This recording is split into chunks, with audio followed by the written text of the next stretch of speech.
Amazing Discoveries Afrika mempersembahkan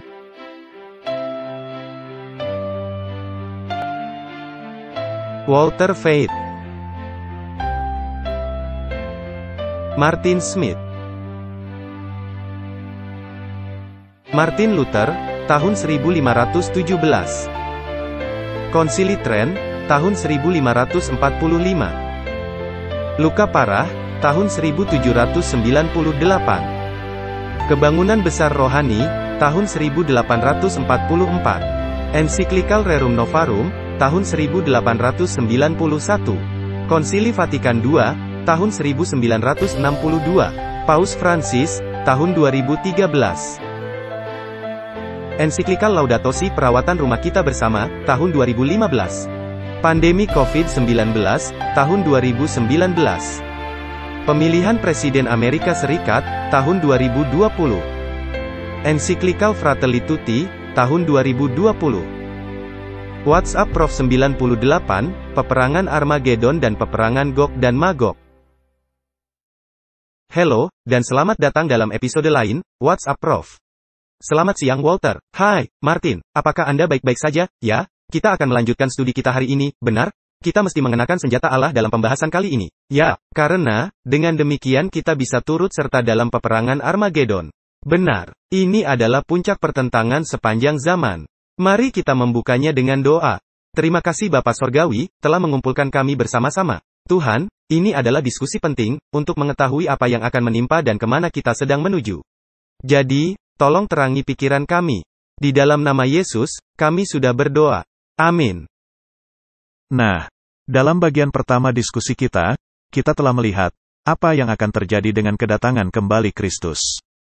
Adanya kebangkitan orang-orang benar, dan adanya kebinasaan bagi orang-orang berdosa. Dan kita telah membahas mengenai peristiwa-peristiwa yang terjadi, dan sekarang kita mesti melihat dengan lebih terperinci, memakai kaca pembesar, dan meneliti peperangan Armageddon. Karena adanya orang-orang di luar sana, yang berpikir ini adalah peperangan antara bangsa-bangsa. Jadi sebenarnya, mengenai apa peperangan Armageddon ini, jadi kita langsung saja membahasnya. Jika kita membaca kitab Wahyu 16 ayat 16 yang berkata, lalu ia mengumpulkan mereka di tempat yang dalam bahasa Ibrani disebut Harmageddon. Nah, jika kita membaca kitab Yul, ia menyebutnya sebagai lembah Yosafat. Yul 3 ayat 2. Sementara Nabi Zaharia menyatakan bangsa-bangsa akan dikumpulkan di kota Yerusalem. Zaharia 14 ayat 2. Yang berarti mereka akan memerangi umat Allah. Jadi apakah peperangan Armageddon merupakan peperangan di lembah Yosafat? Dan apakah ini merupakan peperangan yang terjadi di kota Yerusalem? Jadi yang mana? Yul 3 ayat 2, aku akan mengumpulkan segala bangsa dan akan membawa mereka turun ke lembah Yosafat. Nah, lembah ini telah mengalami peperangan perlambang, di mana Allah berperang dari sorga dan menghancurkan musuh.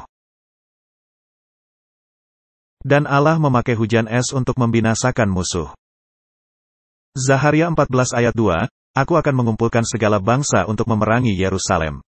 Semua peperangan ini adalah sama dan satu. Karena dipakainya peristilahan perlambangan, dan bukannya peristilahan literal. Adalah amat penting kita mengetahui hal ini. Kalau tidak, kita akan tersesat di lumpur hisab dan mencoba menafsirkannya secara literal. Tetapi jika ada 3 nama berbeda dan termasuk 3 lokasi yang berbeda, maka ini tidak bisa literal, melainkan sebagai tujuan perlambangan. Mengenai apakah peperangan ini, aku akan mengumpulkan mereka di tempat yang disebut sebagai Harmageddon. Kata Greka untuk tempat adalah topos. Dan kata topos memiliki arti literal dan arti metafora. Dalam arti metafora, ini berarti keadaan pikiran. Jadi Anda bisa membacanya, setan akan membuat suatu keadaan pikiran orang-orang dunia yang akan memaksa mereka untuk berusaha membunuh orang-orang yang menolak perintah mereka. Jadi mereka akan menyerang umat-umat Allah, yang secara spiritual dilambangkan dengan Yerusalem. Secara perlambang, musuh dari umat Allah akan dibinasakan di lembah Yosafat.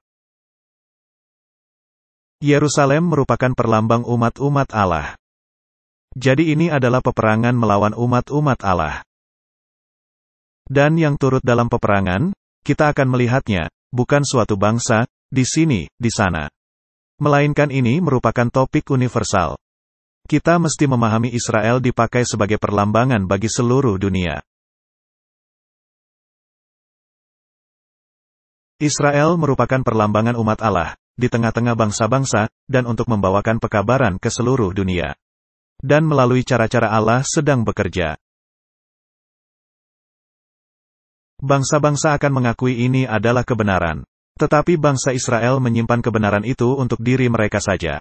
Jadi ini dipakai sebagai perlambangan Israel spiritual. Mereka akan terserak di antara bangsa-bangsa di dunia. Dan yang membawakan pekabaran ke seluruh dunia. Jadi kita berangkat dari lokal, setempat, ke universal, global. Jika Anda menafsirkannya kembali lokal, maka Anda kembali kepada pengertian lambang, dan Anda kehilangan pengertian penggenapannya. Wahyu 16 ayat 12, dan malaikat yang keenam menumpahkan cawannya ke atas sungai yang besar, sungai Efrat, lalu keringlah airnya. Supaya siaplah jalan bagi raja-raja yang datang dari sebelah timur. Nah, begitu banyak orang mengambil ayat ini secara literal, dan menafsirkan raja-raja dari timur sebagai orang-orang Rusia, atau Cina, atau bangsa apapun yang mereka ingin masukkan. Dan menafsirkan peperangan literal di Yerusalem, dan menyebutnya sebagai peperangan Harmagedon. Lalu akan terjadi pengangkatan, dan bangsa Yahudi yang akan memerintah di bumi. Itu adalah paham dispensasi, pembagian waktu, dan ini keluar secara langsung dari pengajaran Jesuit. Jadi kita mesti meneliti topik ini lebih lanjut. Baru-baru ini, sungai Efrat telah menjadi kering. Atau sedang menjadi kering. Banyak orang yang mengirimkan pesan-pesan berdasarkan ayat ini. Tepat sekali.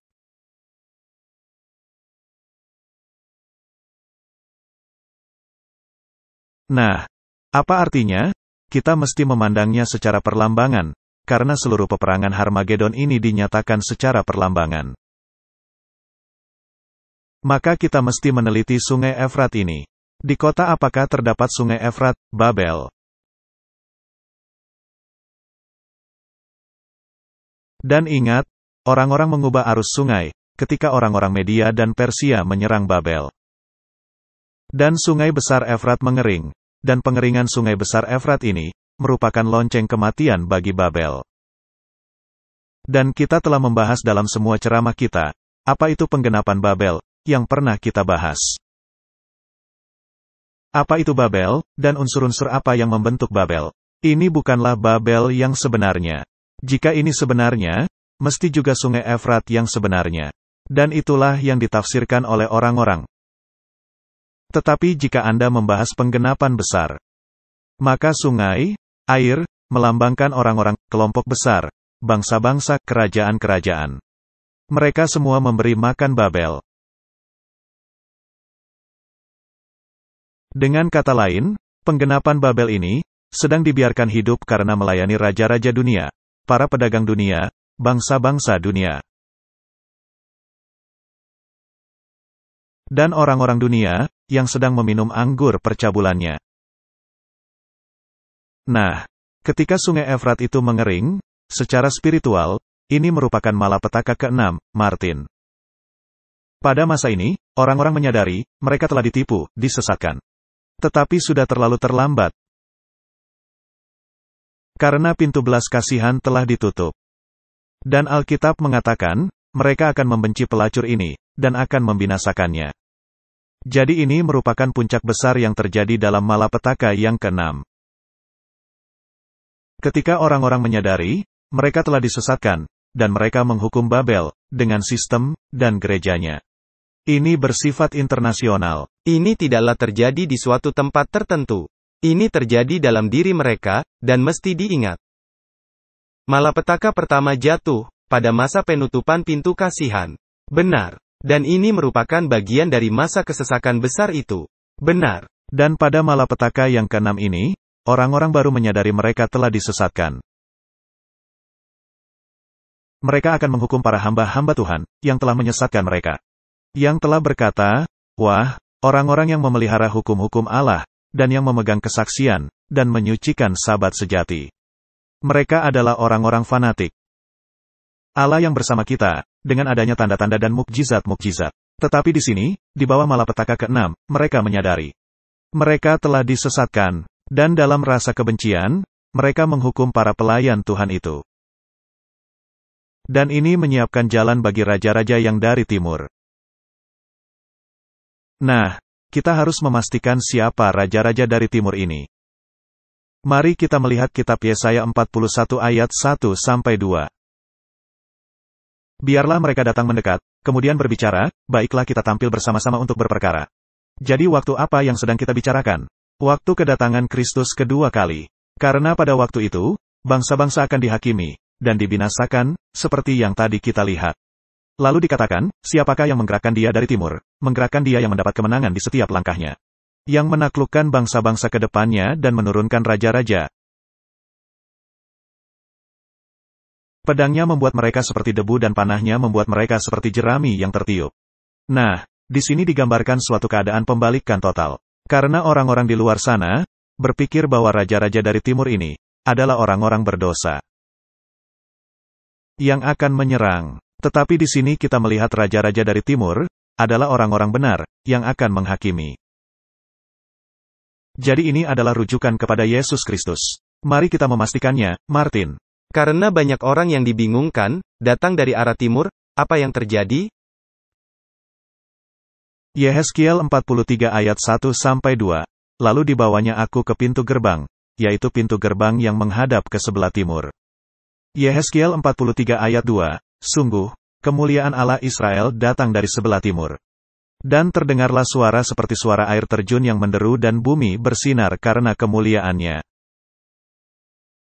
Peristiwa apakah ini? Kedatangan Kristus kedua kali. Jadi, Martin, siapakah raja-raja dari timur, yang datang dengan bala tentaranya? Yesus Kristus. Jadi dengan kata lain, peperangan Harmagedon adalah peperangan yang terakhir, antara raja-raja dunia. Dengan kedatangan kedua kali Kristus. Martin, apakah menurut pendapat Anda, raja-raja bumi?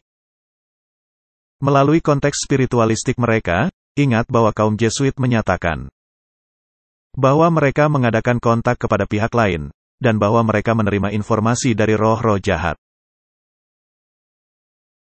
Dalam berbagai topik, bahkan dalam bidang teknologi. Apakah menurut Anda, mereka sedang dipersiapkan menghadapi peperangan kosmik, ya? Kebanyakan negara-negara, seperti yang kami telah tunjukkan, telah menerapkan militer kekuatan angkasa. Benar, mereka telah melakukan berbagai macam latihan menarik.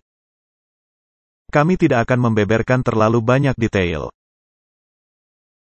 Tetapi adanya beberapa nama menarik, seperti Operasi Fishbow, di mana mereka menembakkan rudal ke angkasa dan melakukan latihan-latihan nuklir. Apakah raja-raja dunia menyiapkan semua orang untuk menghadapi invasi, serangan, suatu serangan angkasa luar? Ya. Apakah ini digambarkan juga dalam film-film? Ya. Ada semua kabar di media, bagaimana Pentagon menyiarkan semua berita ini, dengan penyelidikan mengenai UFO dan lain-lain. Ini begitu marak. Menurut Anda, apakah mungkin, umat manusia begitu disesatkan sehingga mereka bisa menghalangi kedatangan Kristus kedua kali, atau meledakkan angkasa?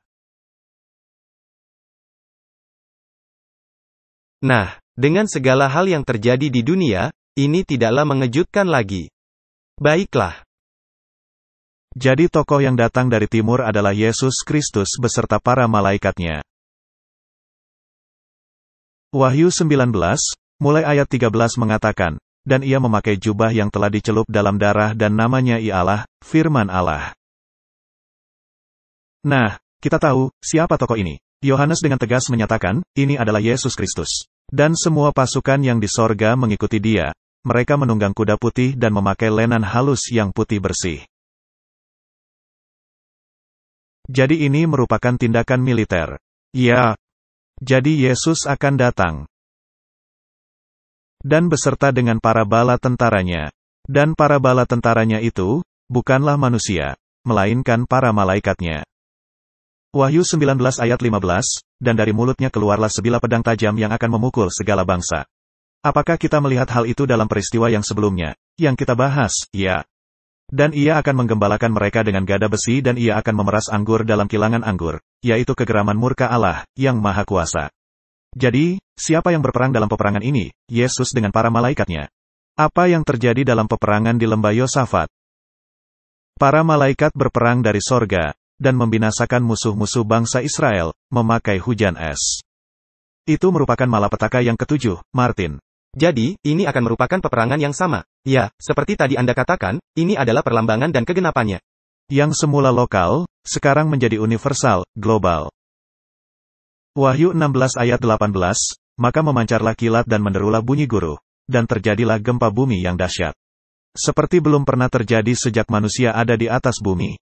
Begitu hebatnya gempa bumi itu. Ini terjadi dalam malapetaka yang ketujuh. Wahyu pukul 16:19, dan runtuhlah kota-kota bangsa-bangsa. Nah, dalam ceramah yang sebelumnya, kita telah melihat, dunia dibinasakan.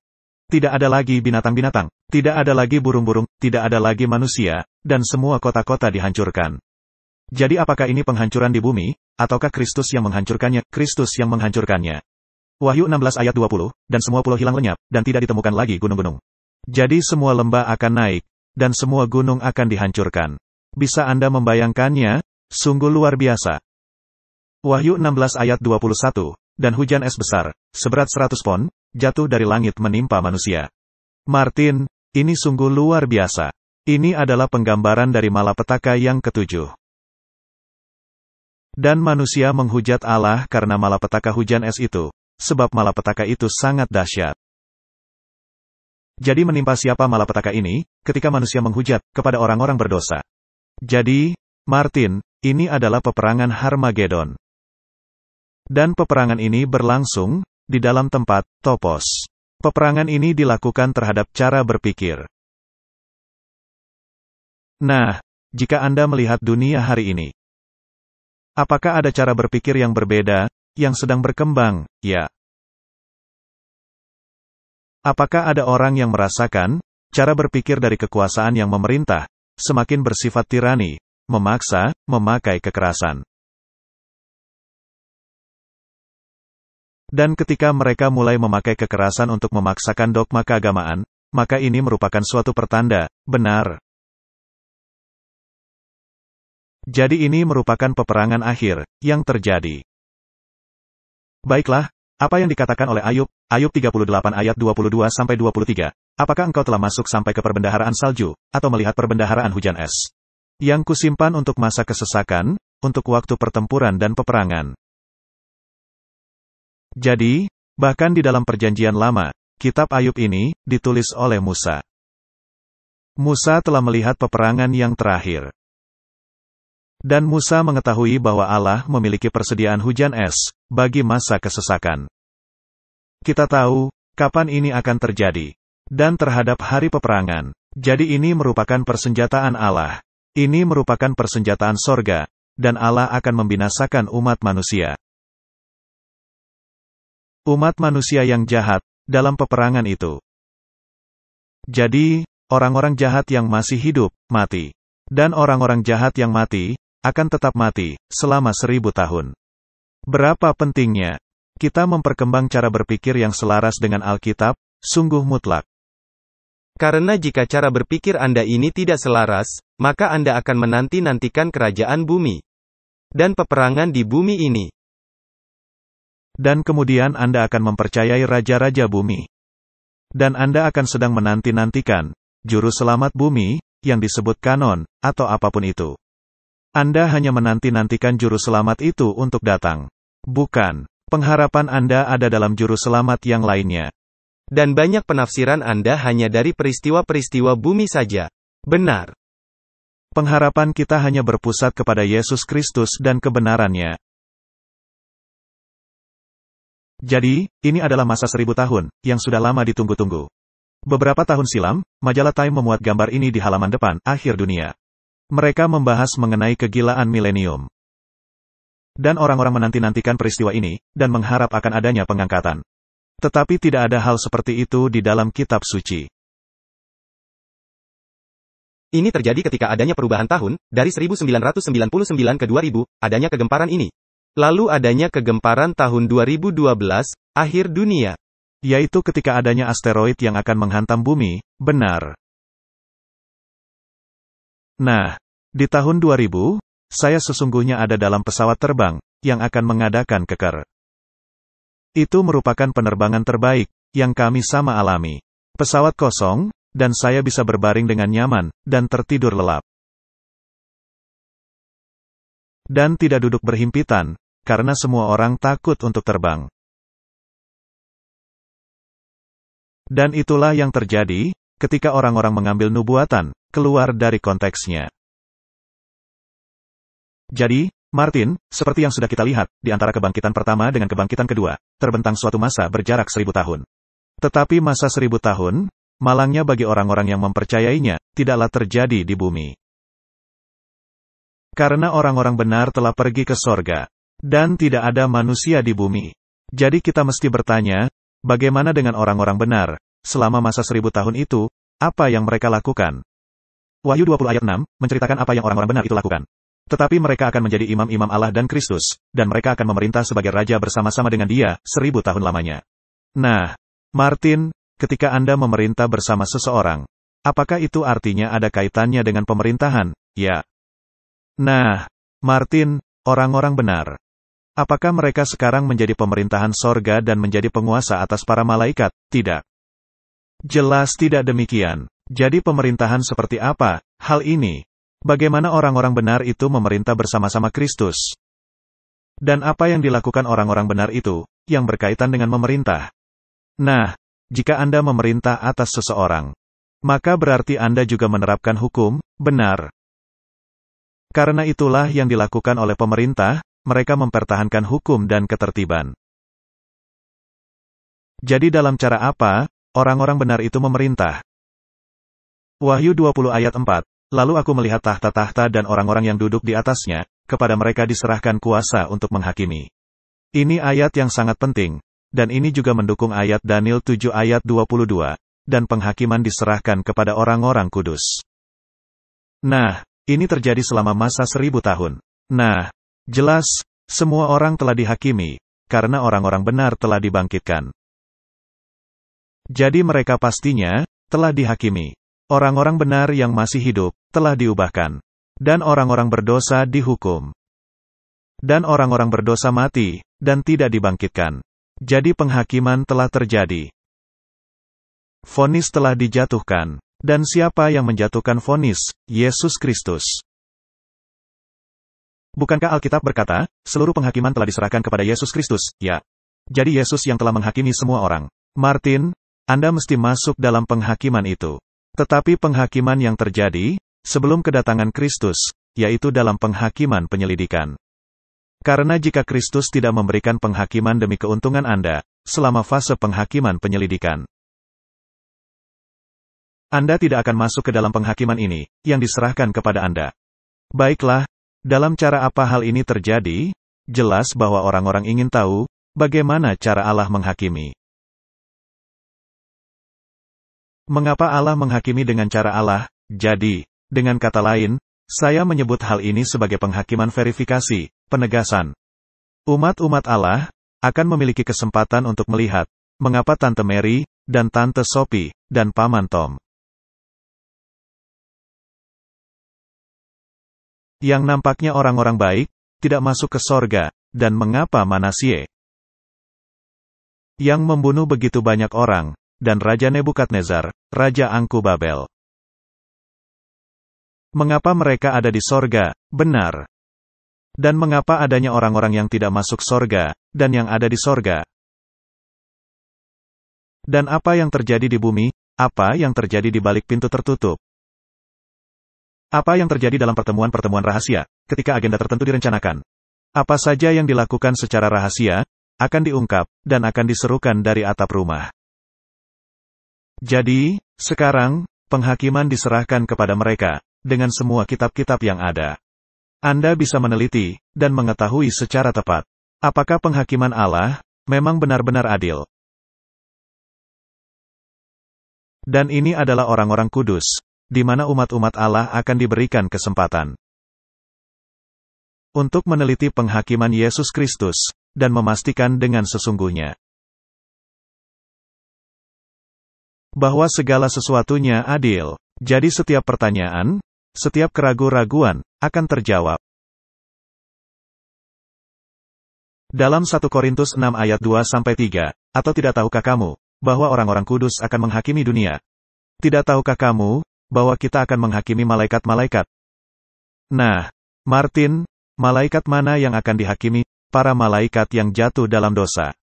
Ini jelas, malaikat kudus tidak perlu dihakimi.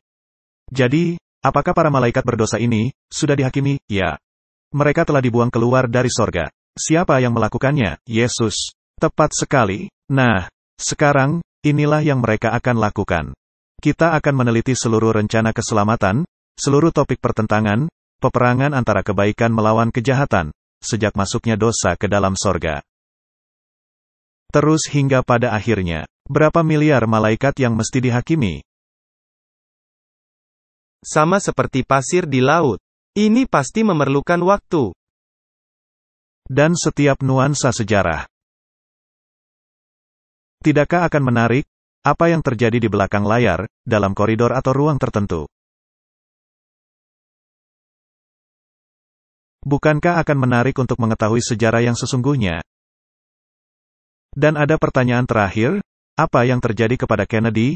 Apa yang terjadi kepada Abraham Lincoln? Apa yang terjadi kepada berbagai bangsa di Eropa?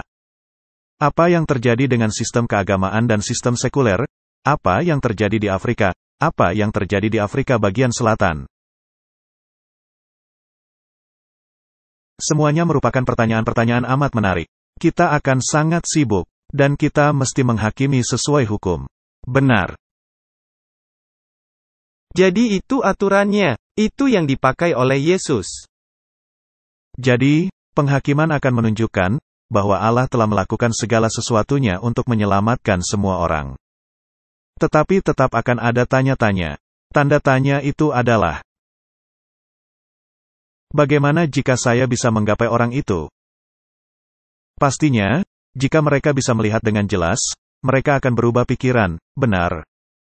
Dan ini memerlukan kebangkitan yang kedua. Dan tentu saja, keadilan menuntut bahwa orang-orang berdosa mesti menghadapi akibatnya, dan diberi informasi yang berkaitan dengan mengapa dan di mana mereka telah mengambil keputusan mereka, benar.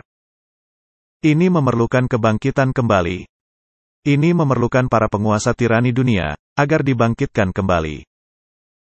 Untuk menghadap sidang pengadilan yang tidak bisa disesatkan, benar, ya.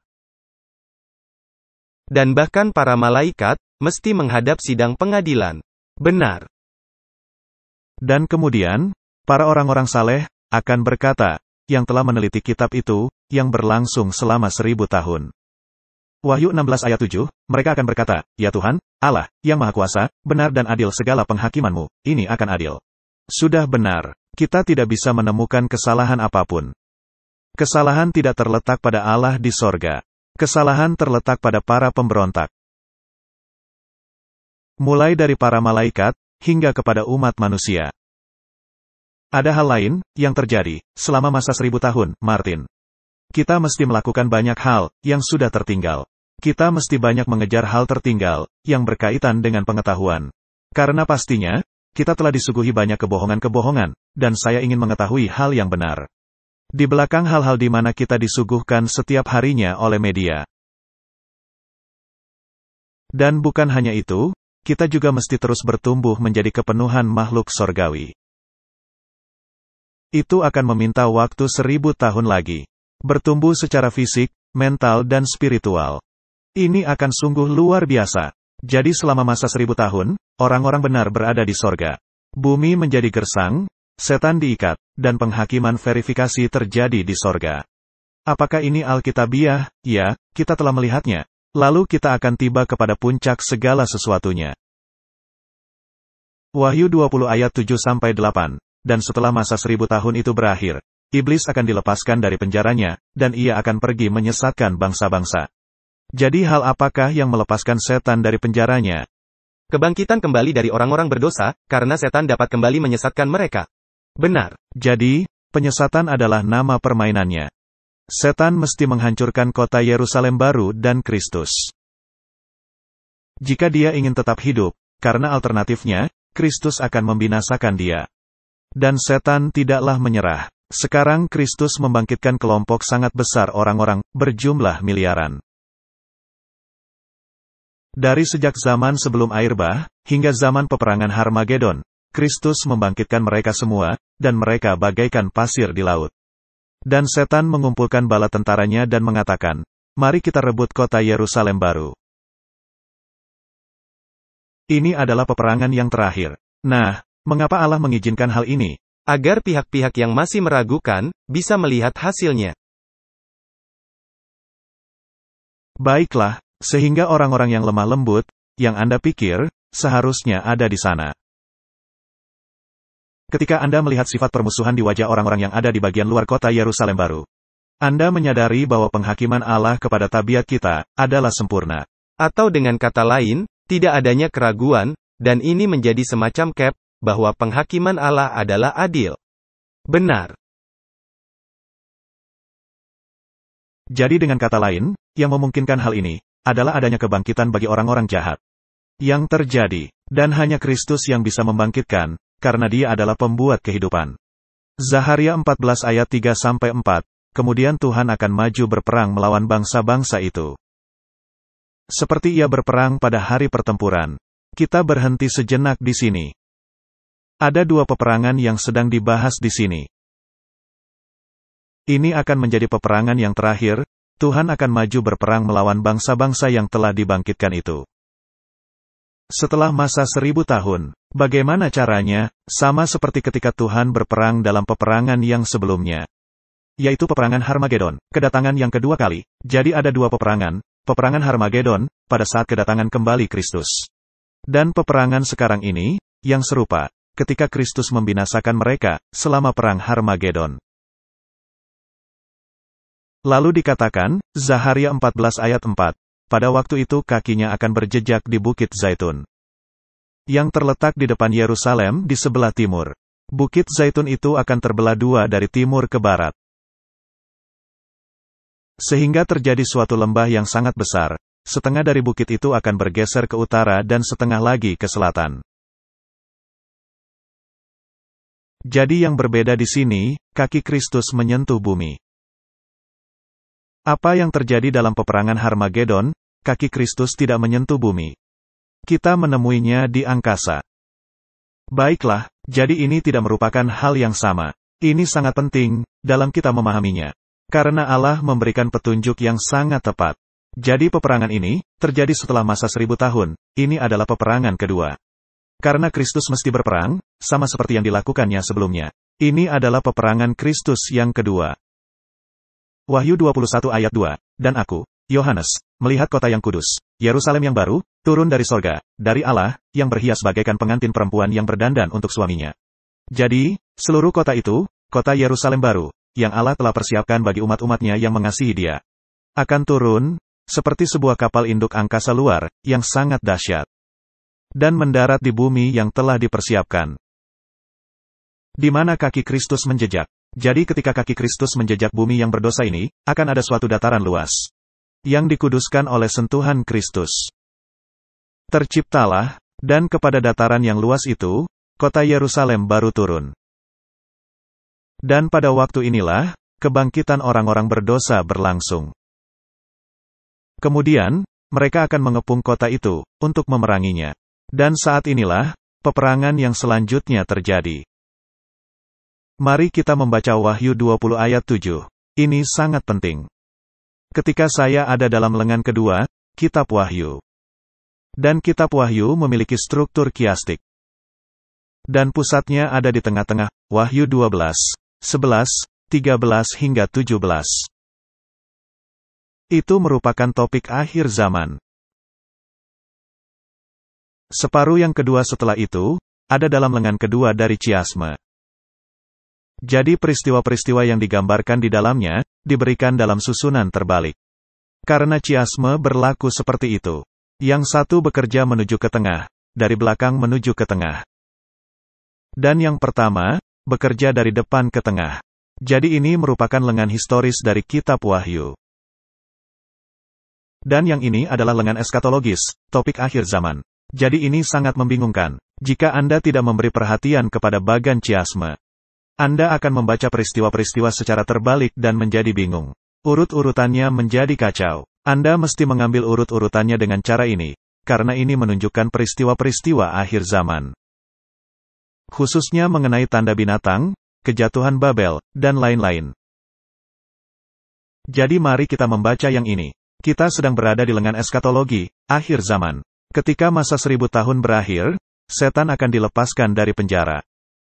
Dan akan pergi menyesatkan bangsa-bangsa, yang tersebar di 4 penjuru bumi. Ini adalah setelah masa 1000 tahun. Gog dan Magog, untuk mengumpulkan mereka bersama-sama untuk berperang. Jumlahnya sama seperti pasir di laut. Jadi ini adalah bangkitnya miliaran orang berdosa, berperawakan. Tinggi besar dari zaman sebelum air bah. Kain, Lameh, dan Nimrod. Setelah air bah, semua orang yang berperawakan raksasa. Dan terjadilah peperangan yang disebut sebagai Gog dan Magog. Jadi ada peperangan Harmagedon, yang terjadi sebelum masa 1000 tahun. Sekarang ada peperangan yang disebut Gog dan Magog. Yang pertama adalah topos, cara berpikir.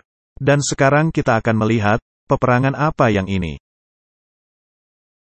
Jadi mereka berkumpul bersama-sama untuk berperang. Dan mereka naik ke permukaan bumi, dan mengepung kota orang-orang kudus, kota yang dicintai. Ini adalah kota Yerusalem baru. Jangan dikacaukan dengan kota Yerusalem bumi. Karena kota Yerusalem bumi, telah dihancurkan. Dan bagaimana cara Allah berperang? Api turun dari Allah, dari sorga dan membakar mereka semua. Dan iblis, yang menyesatkan mereka dilemparkan ke lautan api dengan belerang, di mana ada binatang dan nabi palsu. Dan akan disiksa siang malam, untuk selamanya. Nah, ada orang yang berkata, wah, ini akan merupakan neraka yang kekal. Kita akan segera melihat arti yang sebenarnya. Kenyataannya adalah, binatang, dan nabi palsu, telah dilemparkan ke dalam lubang kematian itu, sebelumnya. Kapan ini terjadi? Pada saat kedatangan Kristus kedua kali. Dalam peperangan Harmagedon. Jadi mereka telah dimusnahkan. Yang tersisa hanyalah, naga, atau iblis. Sekarang bagian iblis, untuk dilemparkan ke dalam lautan api. Dan saya melihat orang-orang mati, besar dan kecil, berdiri di hadapan Allah, dan buku-buku dibukakan, dan buku lainnya dibuka, yaitu buku kehidupan. Dan orang-orang mati, dihakimi sesuai buku-buku itu, menurut perbuatan mereka. Dan laut memberikan orang-orang matinya, dan kematian dan Hades, kubur, memberikan orang-orang matinya. Yang ada di dalamnya, dan mereka semua dihakimi, sesuai perbuatan mereka.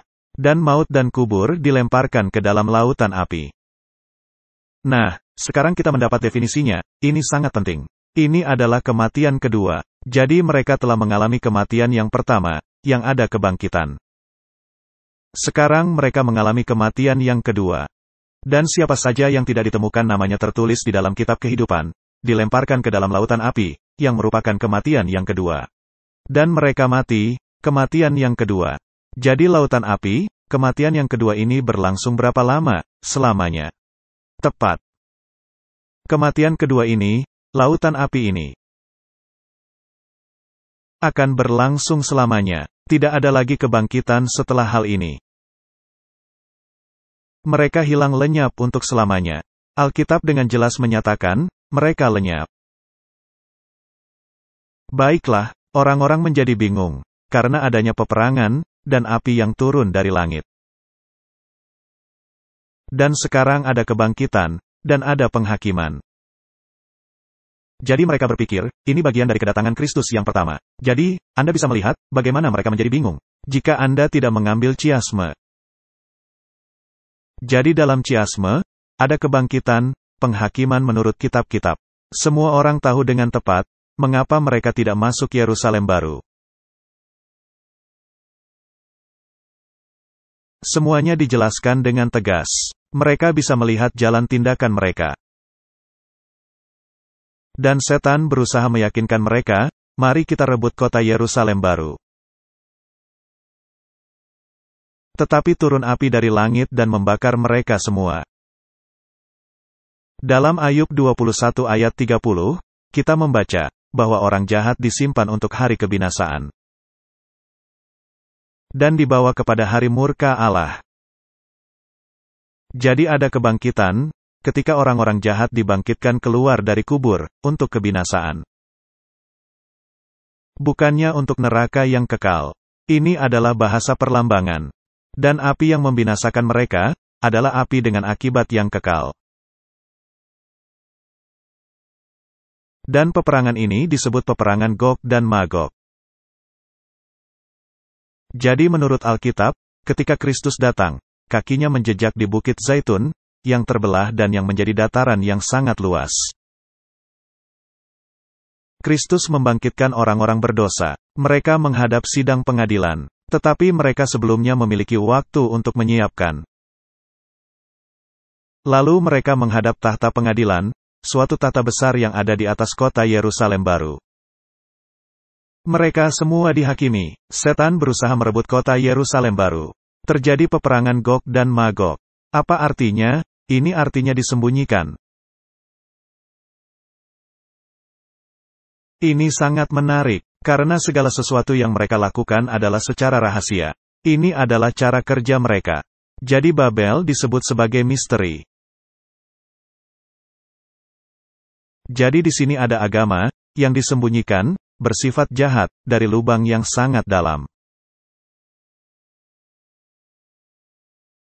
Dan ini diungkapkan, ketika kitab-kitab dibukakan. Semua dosa-dosa diungkapkan, dan orang-orang benar telah menghakimi, dan semua mereka tahu dengan tepat. Mengapa mereka tidak bisa masuk ke kota Yerusalem baru? Wahyu 20 ayat 9, mari kita lihat peperangan ini. Maka naiklah mereka ke seluruh dataran bumi. Lalu mengepung perkemahan tentara orang-orang kudus, dan kota yang dikasihi itu. Jadi mereka mengepung kota ini, kota Yerusalem baru. Wahyu 20 ayat 9, setelah penghakiman ini, tetapi dari langit turunlah api menghanguskan mereka. Apa artinya menghanguskan, membinasakan? Tidak ada yang tersisa. Allah tidaklah pendendam. Allah tidak akan membakar orang jahat secara kekal. Dan malangnya, seperti yang sudah pernah kami tunjukkan. Ini bukanlah Allah yang membinasakan mereka, melainkan pilihan mereka untuk berpaut kepada dosa, dan tidak mau mengakuinya. Yang menyebabkan hal ini, itulah sebabnya, Alkitab mengatakan, Allah kita, adalah api yang menghanguskan. Ibrani 12 ayat 29. Tetapi sama seperti 3 orang muda Ibrani.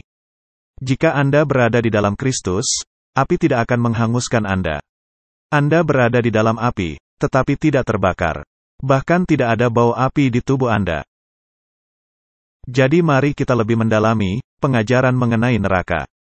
Ini adalah tulisan Samuel Hopkins, dan merupakan pandangan Katolik mengenai neraka. Asap penyiksaan mereka akan senantiasa naik, di hadapan orang-orang yang selamat. Nah, ini mengutip dari ayat tadi. Di depan mata mereka, ini menunjukkan tabiat ilahi dan kemuliaan yang bermanfaat bagi umat tebusan. Dan yang paling menghiburkan. Dan memberikan sukacita terbesar, kepada umat yang mengasihi Allah. Jika misalnya penyiksaan dan api kekal, dipadamkan, ini akan sangat berpengaruh kepada akhir kebahagiaan dan kemuliaan dari umat yang diselamatkan. Nah, Martin, ini pastilah pikiran yang sangat menyeleweng, bisa menuliskan hal seperti itu. Ini menunjukkan keadaan umat manusia dalam level ini. Mereka merasa nyaman, jika ada orang yang mau menerima pemikiran ini. Benar sekali. Nah, ini adalah suatu pemikiran yang sangat menyeleweng. Coba bayangkan, jika Anda menjadi orang tua, dan salah satu anak Anda tidak masuk sorga, atau salah satu orang tua, atau kedua-duanya, dan selama masa kekekalan dibakar di dalam api neraka.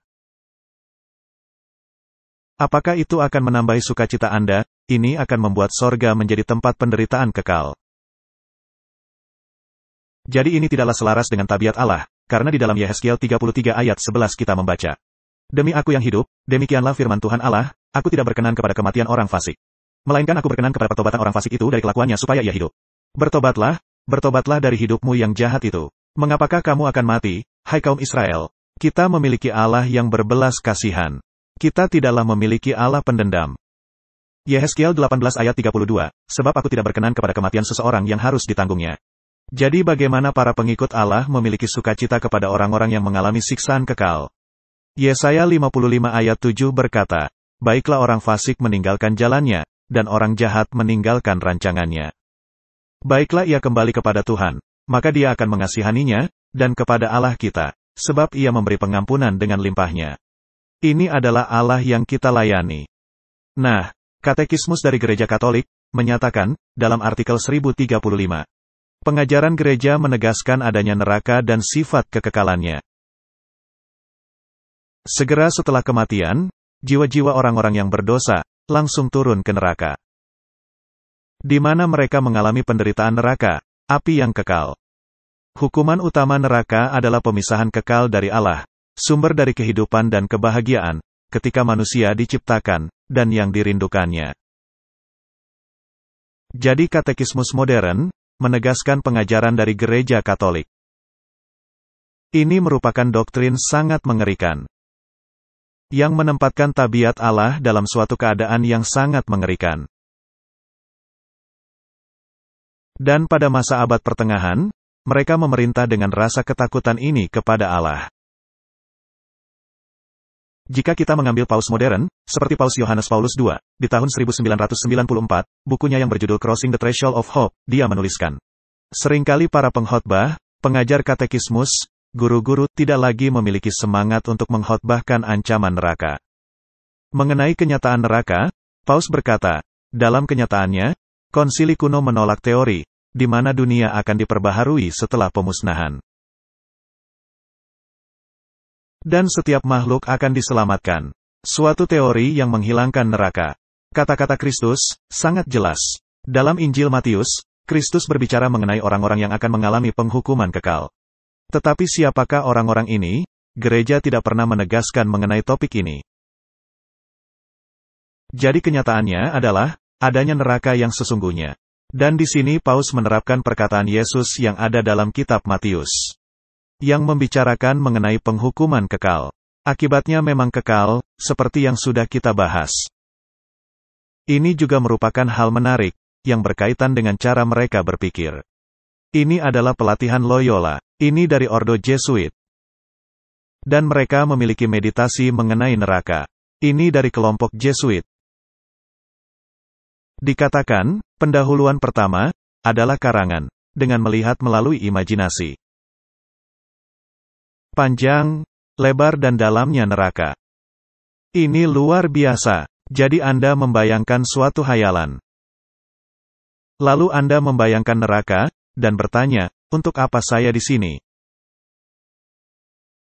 Lalu akan bertanya pemahaman internal dari penderitaan yang akan dialami orang-orang hukuman. Agar, jika melalui kesalahan saya lupa akan kasih Tuhan yang kekal, setidak-tidaknya rasa ketakutan akan penderitaan bisa menolong saya untuk tidak berbuat dosa. Apakah itu motif yang bagus, Martin? Tidak, karena didorong oleh rasa takut. Ini adalah motif menakutkan. Lalu tiba ke poin pertama, Anda mesti memakai penglihatan. Karena ingat, dalam pemikiran mereka, Anda mesti memakai semua indera Anda.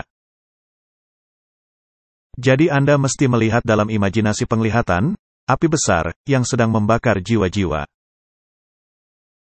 Lalu poin kedua, adalah mendengar dengan telinga, semua ratapan, dan lolongan. Teriakan, dan hujatan yang ditujukan kepada Kristus, Tuhan kita dan para orang-orang kudusnya. Mengapa kita mesti mendengar hal itu, Martin? Jika Anda membuka teater Jesuit, yaitu film-film, maka Anda akan sering mendengar hujatan-hujatan ini yang ditujukan kepada Kristus. Lalu poin ketiga, dengan imajinasi penciuman, asap, belerang, ampas dan hal-hal busuk. Dan poin keempat untuk merasakan hal-hal kepahitan, seperti air mata, kesedihan dan ulat hati nurani.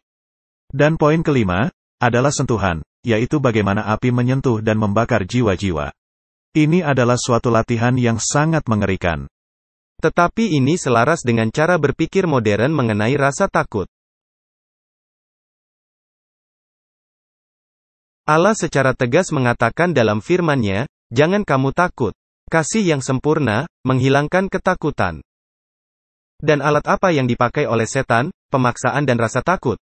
Dan jika Anda kena stres dan semua penyakit yang bisa timbul, ini didorong oleh ketakutan. Jika Anda stres, ini karena Anda takut akan sesuatu. Benar. Salah satu pemimpin di negara Jerman, baru-baru ini berkata, metode yang dipakai dalam menangani wabah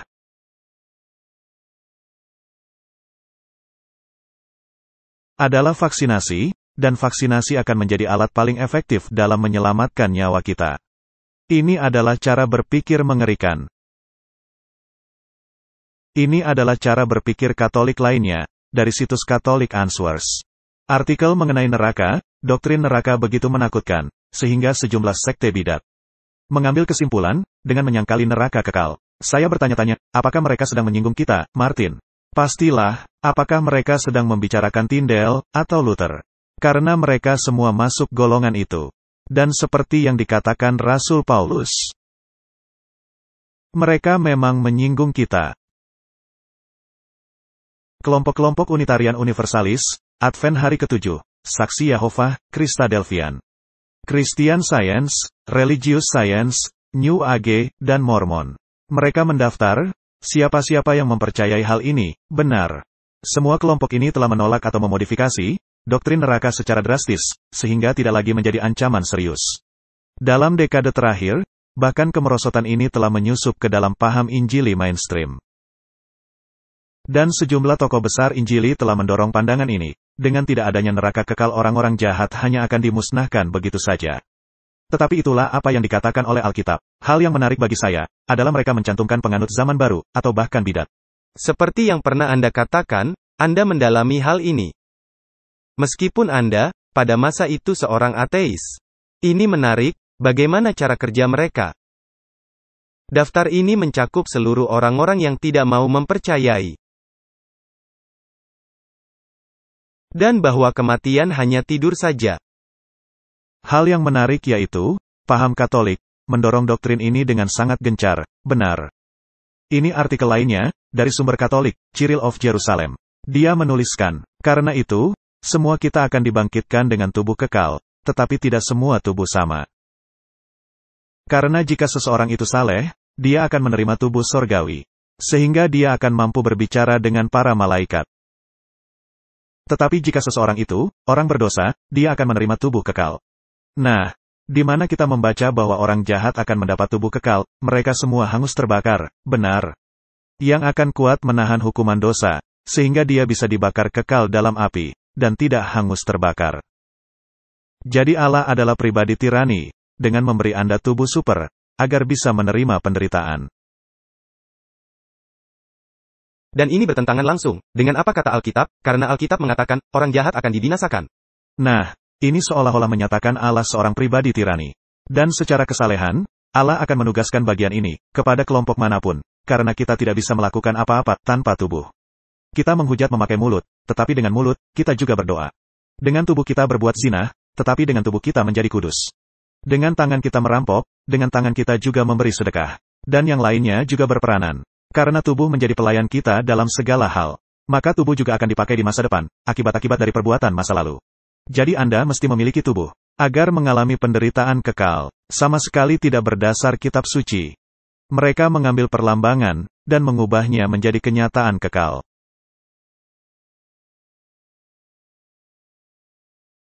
Matius 10 ayat 28, dan janganlah kamu takut kepada mereka yang dapat membunuh tubuh.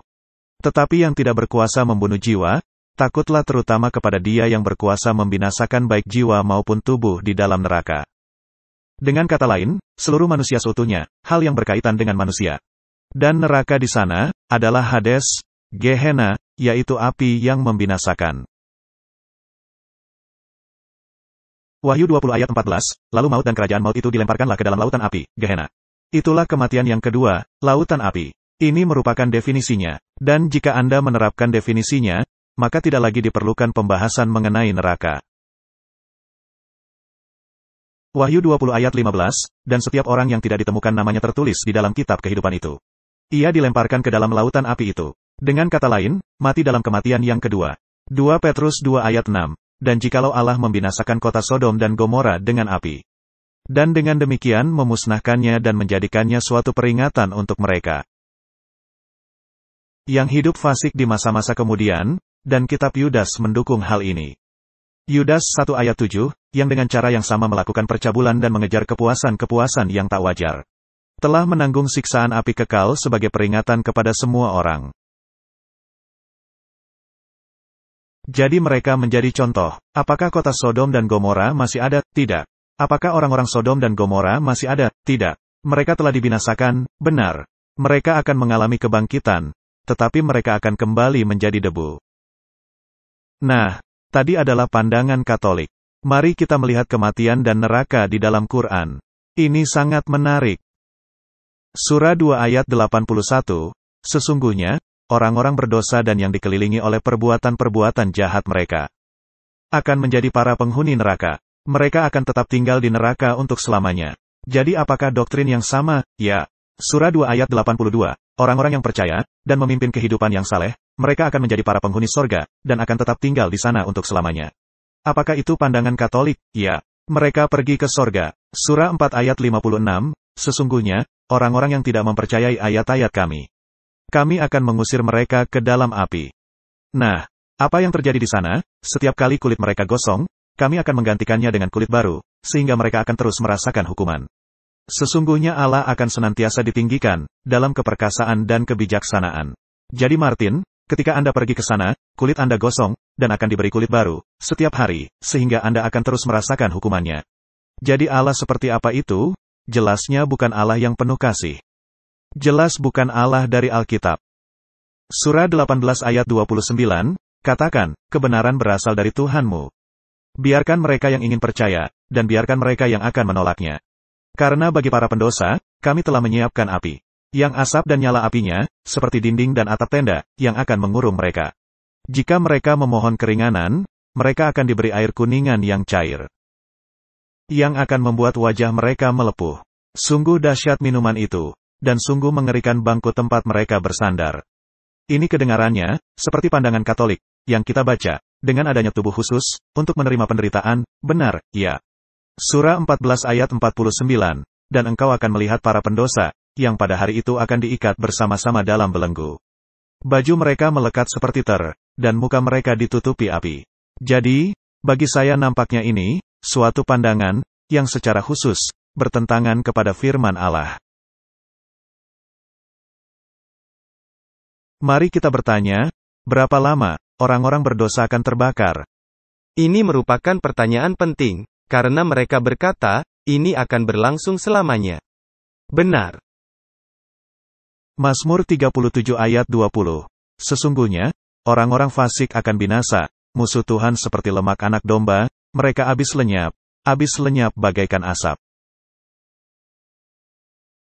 Jadi apa katanya? Tidak ada yang tersisa. Ini begitu jelas, tidak ada perlambangan. Wahyu 20 ayat 9. Tetapi dari langit turunlah api menghanguskan mereka. Tidak ada yang tersisa. Dan dalam kitab Obadya 16, dan mereka akan menjadi seakan-akan mereka tidak pernah ada. Ini begitu jelas, Martin. Ini sungguh sudah sangat jelas. Apa Anda bisa membantahnya? Tidak. Anda lihat, jika Anda mengambil ayat yang rumit, yang memakai gambaran rumit, dan Anda menganggapnya literal, maka Anda akan mendapat kesimpulan, doktrin yang menakutkan ini. Sedangkan jika Anda membacanya secara sederhana, pernyataan secara langsung, seperti yang kita baca di sini, dan menjadi landasan Anda, maka Anda tahu, penafsiran Anda mengenai ayat-ayat yang rumit itu, mesti selaras dengan pernyataan sederhana Alkitab. Kalau tidak, Alkitab akan saling bertentangan. Dan beginilah caranya Anda belajar. Maleakhi 4 ayat 3. Memberitahu Anda, apa yang terjadi, setelah pemusnahan itu. Kamu akan menginjak-injak orang-orang fasik, sebab mereka akan menjadi abu di bawah telapak kakimu. Pada hari yang kusiapkan itu, firman Tuhan semesta alam. Apakah itu jelas, sejelas kristal? Jadi sekali proses itu berlalu, orang-orang benar akan keluar dari kota Yerusalem baru, dan menginjak debu orang-orang jahat. Tidak ada neraka yang kekal. Mazmur 37 ayat 20, mereka habis lenyap bagaikan asap. Mazmur 21 ayat 10, dan api akan memakan mereka. Wahyu 20 ayat 14, ini adalah kematian yang kedua. Ini adalah kematian kekal, hukumannya kekal, tetapi api tidak kekal. Jadi dalam Matius 25 ayat 46, dan mereka ini akan masuk ke tempat siksaan yang kekal, tetapi orang benar ke dalam hidup yang kekal. Maka Anda mesti membacanya dalam konteks, ayat-ayat itu, benar, ya. Jadi apa yang bersifat kekal, penghukuman atau akibatnya yang bersifat kekal. Hal yang sama ada dalam Wahyu 14 ayat 11, maka asap api yang menyiksa mereka itu naik ke atas sampai selama-lamanya. Dan siang malam mereka tidak henti-hentinya disiksa, yaitu mereka yang menyembah binatang serta patungnya itu. Dan barang siapa yang telah menerima tanda namanya. Nah, ini adalah ayat yang dipakai untuk mendukung neraka. Ini haruslah selaras dengan ayat yang sederhana, benar.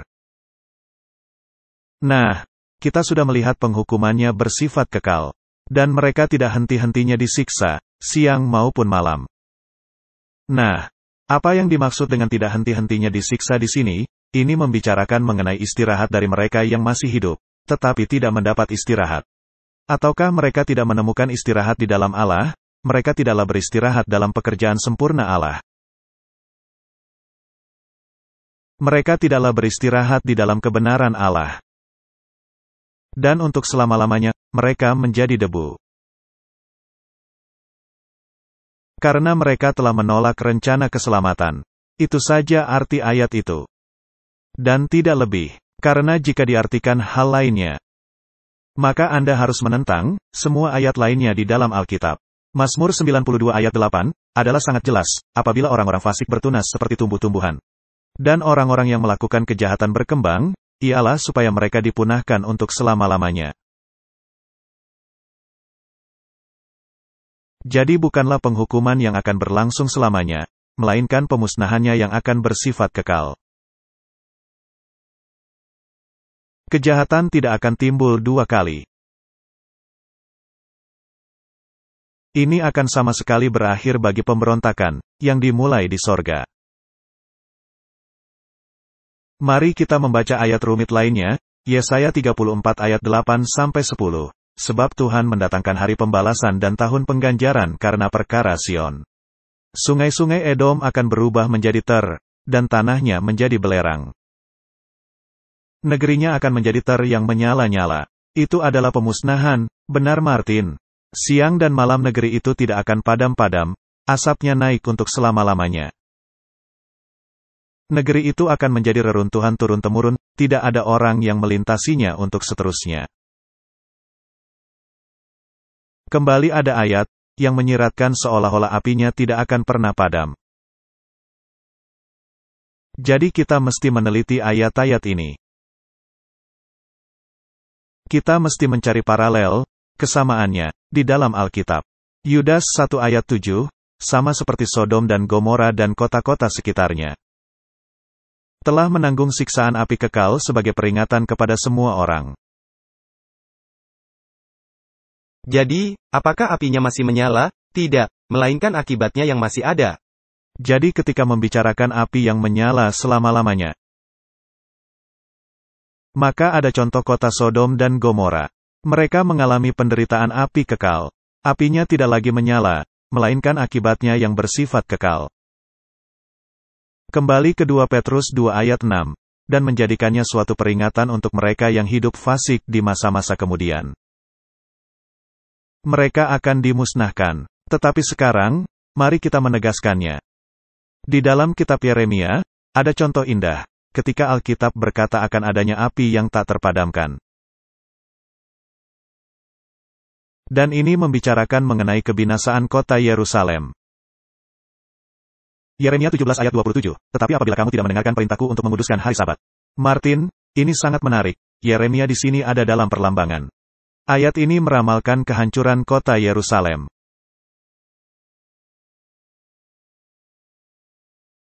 Dan hari Sabat menjadi topik yang paling penting. Ini menjadi perlambangan, dan menjadi topik yang sama di akhir zaman, adanya tanda binatang. Tetapi apabila kamu tidak mendengarkan perintahku untuk menguduskan hari Sabat, Dan untuk tidak masuk mengangkut barang-barang melalui pintu-pintu gerbang Yerusalem pada hari Sabat. Maka di pintu-pintu gerbangnya aku akan menyalakan api, yang akan memakan habis puri-puri Yerusalem, dan yang tidak akan terpadamkan. Ini adalah api yang tak terpadamkan.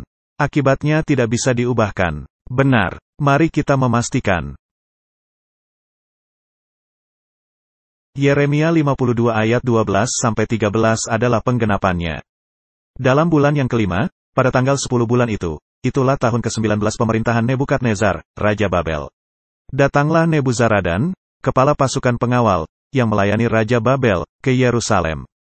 Ia membakar rumah Tuhan, rumah raja dan segala rumah di Yerusalem, segala rumah orang-orang besar dibakarnya dengan api. Ini merupakan perlambangan bagi kebinasaan yang terakhir. Dalam 2 Tawari 36 mulai ayat 19 menceritakan kisahnya. Mereka membakar rumah Allah, merobohkan tembok Yerusalem, dan membakar segala puri dalam kota itu dengan api, sehingga musnahlah segala perabotannya yang indah-indah. 2 Tawari 36 ayat 20, mereka yang masih tinggal dan yang luput dari pedang diangkutnya ke Babel. Dan mereka menjadi budaknya dan budak anak-anaknya sampai kerajaan Persia berkuasa. Ayat 21, dengan demikian genaplah firman Tuhan yang diucapkan Yeremia. Sampai tanah itu pulih dari akibat dilalaikannya tahun-tahun sabatnya, karena tanah itu tandus selama menjalani sabat, hingga genaplah 70 tahun. Ini adalah ayat yang amat menarik. Dengan demikian genaplah firman Tuhan yang diucapkan Yeremia. Dia mengatakan, apinya yang tak terpadamkan. Apakah ini masih menyala? Tidak secara literal. Tepat sekali. Jadi ini adalah bahasa metafora, perbandingan. Adalah menarik, adanya istirahat sabat untuk tanah itu. Nah, milenium adalah masa 1000 tahun. Apakah itu milenium untuk beristirahat? Martin, ya, ini membuat bumi beristirahat selama 1000 tahun. Jadi, kalau kita kembali ke ayat Maleaki 4 ayat 1, bahwa sesungguhnya hari itu datang, menyala seperti perapian. Maka semua orang gegabah dan setiap orang yang berbuat fasik menjadi seperti jerami. Dan akan terbakar oleh hari yang datang itu, firman Tuhan semesta alam, sampai tidak ditinggalkannya akar dan cabang mereka. Jadi api ini tidak akan terpadamkan. Sampai selesai tugasnya, sampai semuanya menjadi jerami dan terbakar habis. Itulah artinya, ada api, dan yang tak terpadamkan, dan ketika esok Anda datang, apa yang tersisa, hanya abu. Matius 10 ayat 28, dan janganlah kamu takut kepada mereka yang dapat membunuh tubuh, tetapi yang tidak berkuasa membunuh jiwa. Yang merupakan gabungan debu tanah dan nafas hidup. Takutlah terutama kepada Dia yang berkuasa membinasakan baik jiwa maupun tubuh di dalam neraka. Kata Greka untuk neraka, adalah Gehenna, api yang tak terpadamkan. Dan jika Anda tidak rajin belajar Alkitab, maka Anda bisa mengambil kesimpulan seperti yang ada di Quran. Dan kesimpulan dari paham Katolik Roma. Jika Anda meneliti kata Gehenna, asal mulanya dalam bahasa Ibrani, neraka yang menjadi tempat penghukuman masa depan, yang disebut Gehenna, atau api Gehenna. Ini pada mulanya merupakan lembah Hinom, di selatan kota Yerusalem, tempat sampah dan bangkai binatang dari kota dilemparkan dan dibakar. Suatu perlambangan yang tepat untuk orang-orang jahat, dan pemusnahan mereka di masa depan. Jadi kata Greka, Hades, dan kata Ibrani, Seol, merujuk kepada tempat orang-orang mati atau kubur. Dan hal yang menarik, di banyak ayat, ketika mereka menerjemahkannya sebagai neraka. Tetapi yang sebenarnya berarti Hades, atau Gehenna, juga mereka menerjemahkan sebagai neraka. Jadi ini sangat membingungkan. Jadi pertanyaan yang muncul, apa yang akan terjadi kepada setan? Yehezkiel 28, mulai ayat 16 dan seterusnya, sudah sangat jelas. Aku akan memusnahkan engkau, kerubium yang menaungi. Maka aku menyalakan api dari tengahmu yang akan memakan habis engkau. Dan kubiarkan engkau menjadi abu di atas bumi di hadapan semua yang melihatmu. Ini menarik, api ini muncul di tengah-tengah dirinya, karena dari sinilah asal mula dosa. Di dalam dirinya, api ini akan membakar habis dirinya. Dia akan menjadi abu, dan dia tidak akan ada lagi. Wahyu 21 ayat 3 dan Wahyu 22 ayat 4. Lalu aku mendengar suara yang nyaring dari tahta itu berkata, "Lihatlah, kemah Allah ada di tengah-tengah manusia. Dan ia akan diam bersama-sama dengan mereka. Mereka akan menjadi umatnya dan ia akan menjadi Allah mereka. Dan mereka akan melihat wajahnya." Nah, Martin, jika Anda bisa memandang wajah Allah, maka Anda juga akan mampu berdiri di hadapan api kehadirannya, benar, ya. Dan tidak terbakar. Tetapi jika ada dosa dalam diri Anda, maka Anda akan terbakar. Lalu kabar baik, di dalam Wahyu 21 ayat 1. Lalu aku melihat langit yang baru dan bumi yang baru. Sebab langit yang pertama dan bumi yang pertama telah berlalu. Apakah ini artinya? Sudah lenyap, tidak ada ingatan lagi, sudah lenyap. Dan akan seperti apa bumi baru itu? Yesaya 11 ayat 6-9. Serigala akan tinggal bersama domba. Dan macan tutul akan berbaring di samping kambing. Anak lembu dan anak singa akan makan rumput bersama-sama. Dan seorang anak kecil akan menggiringnya. Dengan kata lain, Allah akan menciptakan kembali. Saya bertanya-tanya, apakah penciptaan kembali akan berlangsung selama 6 hari? Wah, yang jelas Allah tidak berubah. Memang ini sekedar spekulasi. Bayangkan saja, kita berdiri dan menyaksikan proses penciptaan kembali. Alkitab berkata, anak-anak Allah, yaitu para malaikat dan makhluk-makhluk yang tidak berdosa, bersukacita, dan bernyanyi bersama, ketika bumi ini diciptakan. Tetapi manusia tidak berada di sana. Tetapi sekarang kita akan menyaksikan penciptaan kembali bumi. Jadi setialah hingga akhirnya. Dan dikatakan juga, kita adalah anak-anak lelaki dan anak perempuan Allah. Benar, orang-orang saleh, ya. Nah, anak kecil ini yang akan membimbing singa. Dan tidak ada lagi sifat agresif dalam diri singa. Yesaya 11 ayat 7, lembu dan beruang akan sama-sama makan rumput dan anaknya akan sama-sama berbaring, sedang singa akan makan jerami seperti lembu. Yesaya 11 ayat 8, anak yang menyusu akan bermain-main dekat liang ular tedung dan anak yang cerai susu akan mengulurkan tangannya ke sarang ular beludak. Yesaya 11 ayat 9, tidak ada yang akan berbuat jahat atau yang berlaku busuk di seluruh gunungku yang kudus, sebab seluruh bumi penuh dengan pengenalan akan Tuhan, seperti air laut yang menutupi dasarnya. Jadi kutuk akan lenyap, bumi akan kembali seperti ciptaan yang mula-mula. Tidak akan ada lagi kematian. Jadi singa tidak menjadi hewan karnivora. Karena, bagaimana jika singa memakan hewan peliharaan Anda? Semuanya akan kembali kepada keadaan yang mula-mula. Api akan membersihkan seluruh bumi. Dan semua binatang kembali diciptakan. Lalu ada gambaran indah dari dunia baru. Dalam Yesaya 65 ayat 23, mereka tidak akan bersusah-susah dengan percuma dan tidak akan melahirkan anak yang akan mati mendadak. Sebab mereka itu keturunan orang-orang yang diberkati Tuhan, dan anak cucu mereka ada beserta mereka. Jadi ini adalah gambaran dari dunia yang baru, yang Allah akan kembali ciptakan. Dan keluarga-keluarga Allah akan tetap bersama-sama. Yesaya 65 ayat 17, sebab sesungguhnya, aku menciptakan langit yang baru dan bumi yang baru, hal-hal yang dahulu tidak akan diingat lagi, dan tidak akan timbul lagi dalam hati. Nah, Martin, jika ada neraka yang menyala-nyala secara kekal, bukankah Anda akan mengingat dan muncul dalam pikiran lagi, itu akan menjadi pengingat yang terus-menerus. Jadi kisah penebusan adalah kisah yang indah. Dan apa yang akan kita kerjakan di dunia yang baru ini? Yesaya 65 ayat 21-22 mereka akan mendirikan rumah-rumah. Dan mendiaminya juga, mereka akan menanami kebun-kebun anggur dan memakan buahnya juga. Yesaya 65 ayat 22, mereka tidak akan mendirikan sesuatu, supaya orang lain mendiaminya. Dan mereka tidak akan menanam sesuatu, supaya orang lain memakan buahnya, sebab umur umatku akan sepanjang umur pohon, dan orang-orang pilihanku akan menikmati pekerjaan tangan mereka. Untuk berapa lama? Untuk selamanya. Jika Anda tidak bisa mati, maka ini berarti untuk selamanya. Jadi, Martin, mari kita menegaskannya kembali. Anda akan memiliki 2 rumah. 1 rumah disiapkan oleh Allah bagi Anda, di kota, tempat tinggal kota. Jadi ketika Anda datang ke kota, untuk menyembah Allah di kota sorgawi itu,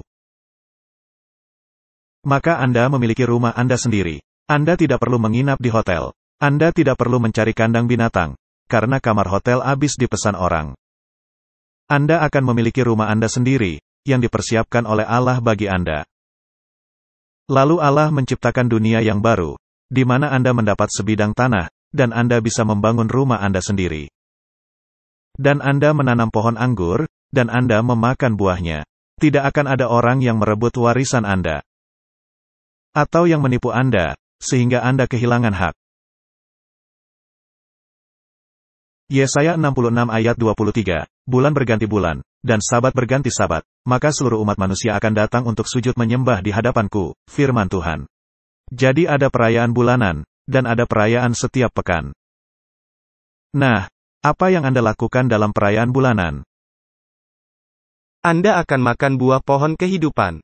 Alkitab mengatakan, pohon kehidupan menghasilkan buahnya setiap bulan.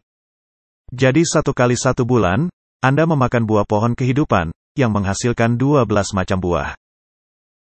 Jadi ada keanekaragaman di sana. Dan hari Sabat akan menjadi lembaga yang bersifat kekal. Jadi, apakah umat manusia mesti menyucikan hari Sabat? Ya, Anda akan menyucikannya selama masa kekekalan. Dan ini merupakan penggenapan penuh rencana keselamatan. Dan ini menunjukkan tabiat Allah. Allah adalah adil, dan merupakan Allah dari firman-Nya. Upah dosa adalah maut. Roma 6 ayat 23. Kematian kekal. Allah memberikan kesempatan untuk pertobatan. Dan Allah menciptakan suatu keadaan, di mana maut mencengkeram Anda, tetapi ketika Anda mempercayai janji penebusan di dalam Kristus, maka kematian yang kedua itu, tidak akan menimpa Anda. Dan jika saya bisa menyimpulkan dari semua diskusi kita ini, kita sedang hidup di masa, sesaat sebelum penutupan pintu kasihan, sekarang ini. Benar. Dan penutupan pintu kasihan akan terjadi, ketika tanda binatang dipaksakan. Benar. Lalu orang-orang akan memiliki sedikit kesempatan untuk memutuskan apakah mau bergabung dengan pemerintahan Allah dan otoritasnya, atau apakah bergabung dengan pemerintahan manusia dan otoritas mereka. Lalu datanglah pemusnahan melalui malapetaka. Dan dalam malapetaka yang ketujuh, terjadilah peperangan Harmagedon. Lalu terjadi masa milenium, 1000 tahun, di mana orang-orang benar menghakimi dunia, dan memverifikasi bahwa penghakiman Allah itu adil. Ya. Lalu akan ada turunnya kota Yerusalem baru ke bumi ini. Suatu dataran luas tercipta, orang-orang mati yang telah berbaring selama 1000 tahun terakhir. Sejak terjadinya pertentangan besar ini, dibangkitkan kembali. Mereka mendapatkan penghakiman mereka, dan mereka mencoba usaha terakhir, untuk merebut kota Yerusalem baru. Mereka akan dimusnahkan oleh api, hingga segala sesuatunya menjadi abu. Dan peperangan itu, disebut Gog dan Magog, suatu peperangan yang kedua. Dan akan diungkapkan segala sesuatu yang telah disembunyikan. Sedangkan peperangan yang pertama, berkaitan dengan cara berpikir, yang telah terjadi, karena adanya penyesatan. Jadi, Topos, Harmagedon, merupakan peperangan melawan cara berpikir. Peperangan yang kedua adalah untuk mengungkap segala sesuatu yang telah disembunyikan. Sehingga tidak ada lagi orang yang ragu-ragu mengenai topik permasalahan. Kemudian, setelah pemusnahan itu, Allah akan kembali menciptakan dunia, dalam keindahannya yang sempurna. Dan penduduk kota Yerusalem baru, pergi keluar dan menerima bagian tanah. Dan mendirikan rumah-rumah mereka, dan mereka hidup sebagai duta-duta besar, sebagai dasar pemikiran Allah di seluruh semesta alam. Dan sebagai penjamin, bahwa dosa tidak akan kembali terjadi. Karena kita telah mengalami hal itu dalam kedagingan kita. Dan jika ada orang di masa yang akan datang, miliaran tahun dari sekarang, akan berkata, saya bertanya-tanya apakah Allah adil, saya berpikir tidak akan melewati masa itu. Karena orang-orang tebusan akan menghadapi orang itu, seperti bertonton bata merah dan membetulkan cara berpikir orang itu. Yang jelas Alkitab telah berjanji, dosa tidak akan muncul kedua kali. Nahum 1 ayat 9. Karena bekas-bekas luka di tangan Kristus. Dan saksi-saksi dari orang-orang tebusan. akan menjadi penawar, yang menjadi vaksin yang sempurna. Untuk selama-lamanya. Melawan satu-satunya virus yang bisa membunuh Anda untuk selama-lamanya, yaitu dosa. Mari kita berdoa. Ya, terima kasih banyak. Bapa Sorgawi, terima kasih, karena pertentangan besar ini tidak akan terus berlangsung dalam masa tak terbatas. Engkau akan menyelesaikan masalah ini pada akhirnya. Dan Engkau akan menghapus semua air mata. Dan kami boleh mengalami seperti apa? Hidup di dalam dunia yang harmonis, di mana semua orang mengenal dan mematuhi Allah, sebagai suatu tindakan kasih. Tolong kami untuk mengambil keputusan menerima kerajaan itu. Di dalam nama Yesus, kami sudah berdoa. Amin. Terima kasih sudah menonton video ini. Untuk berlangganan, klik di sini. Ketika tanda lonceng muncul, klik kembali untuk mendapat pemberitahuan. Untuk menonton video selanjutnya, klik di sini. Terima kasih.